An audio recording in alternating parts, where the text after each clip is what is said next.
my admiration. Drawn the middle of the field. They're ready. There's a bit of action from the stall of Buckeye Bullet, who's going off. Rocks around in the gates, highly agitated.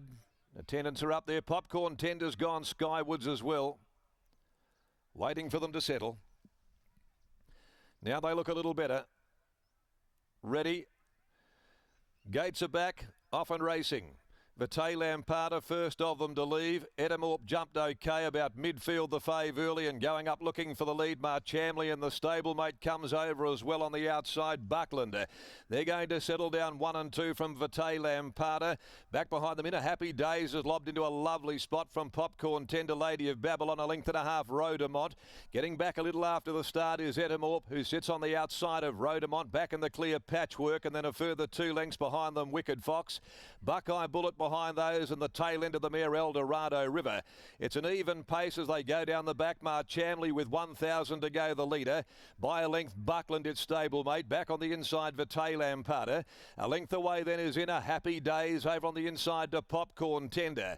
Followed then by Lady of Babylon, just getting up onto the bridle. Followed by Edamorp, who shades Rhodamont.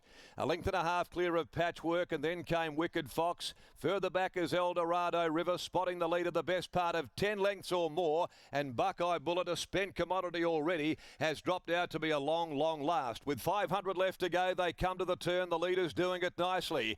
Up towards the bend they come, and it's Marchamley who leads the way from Buckland now. O'Donnell's got the shillelagh out here on the big fellow, and he's still about 7 or 8 lengths from the Metamorph. Into the home straight though, Buckland from Marchamley in a Happy Days. Lady of Babylon on the outside is starting to run on at the 200. Marchamley in a Happy Days. In a Happy Days comes at Marchamley. Marchamley in front, still 3/4 in a Happy Days, and then Buckland, but Marchamley keeps going, and Marchamley's going to win all the way. Marchamley beat in a Happy Days. Buckland third, Popcorn Tender fourth home. Vitae Lamparta, Lady of Babylon, Patchwork, Rhodamont. Well, then came Edamorp, who hasn't fired a shot today. He misses a placing for the first time. In behind them, El Dorado River, Buckeye Bullet, and the last of them to greet the judges, Wicked Fox. Pick up ride for Joe as a party here. Marchamley, Joe as a party all the way, the safeguard 4-year-old. Got right out to $21 here with the WOP. Marchamley for Fred Kersley, beating home in a Happy Days. Buckland, stablemate of the winner, and fourth Popcorn Tender, the numbers here after the running of race number 2, the favourite. Disappointing back there, Edamorp, and has only beaten a few to the line. Marchamley by Safeguard out of Marrywood for Judith Kersley, trained by Fred Kersley, ridden by Joe as a party, beating 10 in a Happy Days, all too hard. Happy Hippie mare, trained by Dan and Ben Pearce, ridden by Chris Parnham. 3 Buckland, third by Sessions from Nor'easter, Fred Kersley, Sean McGruddy, and margins are a length by 1.5 in 1:42.40, 35.95, the concluding 600 there of race number 2.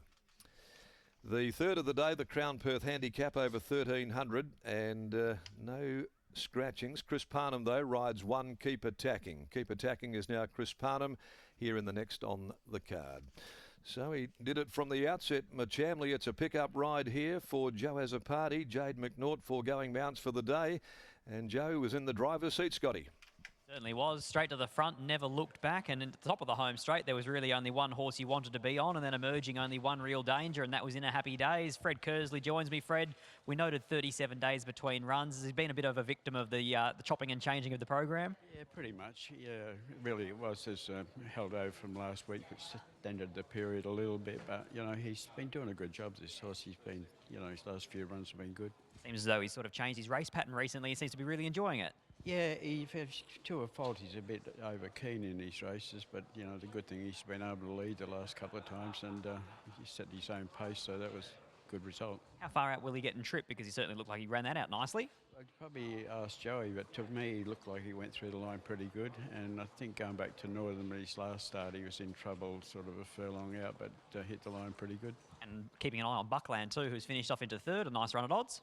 Yeah, he's turned around. He's been a naughty boy, but he's got better. He's been out to 2,100 metres and now back to the mile. But I think that he's ready for a break. He's probably a better horse than he looks. Is he a horse that will get better with time? Is he a horse that will eventually learn how to race? I think so. If he improves his manners, it's going to help him. But you know, he's a horse that struggled early, made hard work of being a racehorse. But he seems the penny's dropped a bit, and his last couple of runs are okay. What about Scatter later on? What can we expect from her? Yeah, I think she'll get the journey all right. The horse got some ability again, getting towards the end of her prep. But you know, her form's pretty good, really. Stable's going super. Well done. Thank you.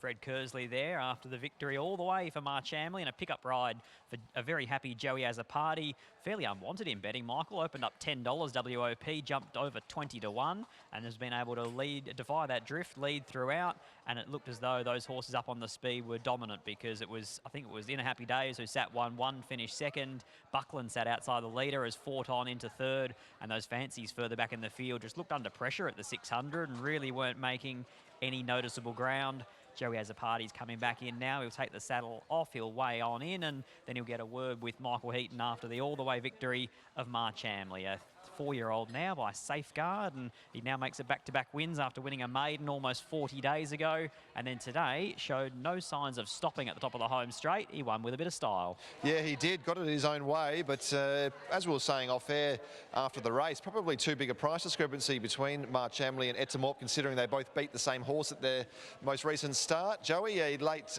pick-up ride for you, and you seem to get it all your own way in front. Yeah, I think I won the race in the first 2 furlongs, you know, just because I was able to find the front easy. He's quite a hot horse, just not doing any work early. He settled really well in the run and got cheap sectionals throughout, and I was able to quicken before the corner, and he ran right through the line. Is he a horse that you think would be able to stretch out further, or considering he does get a little bit keen, might bring him undone? Yeah, I think as he matures, he'll probably learn to settle a bit. He ran the mile out strong today. As long as he learns to settle, I think he'll get a trip. Coley's been building all preparation. It was a really good run last start. How do you think he'll go on this track? Yeah, he's going really well this prep. It was a great run the other day. Come from back in off a slow speed and hit the line really well. I think he's a good hope today. All right, best of luck. Cheers, mate. 10, 3 and 7 are the numbers after race number 2, but it's all the way for MARCHAMLEY, a 4-year-old Safeguard gelding who makes it win number 2 at start number 7.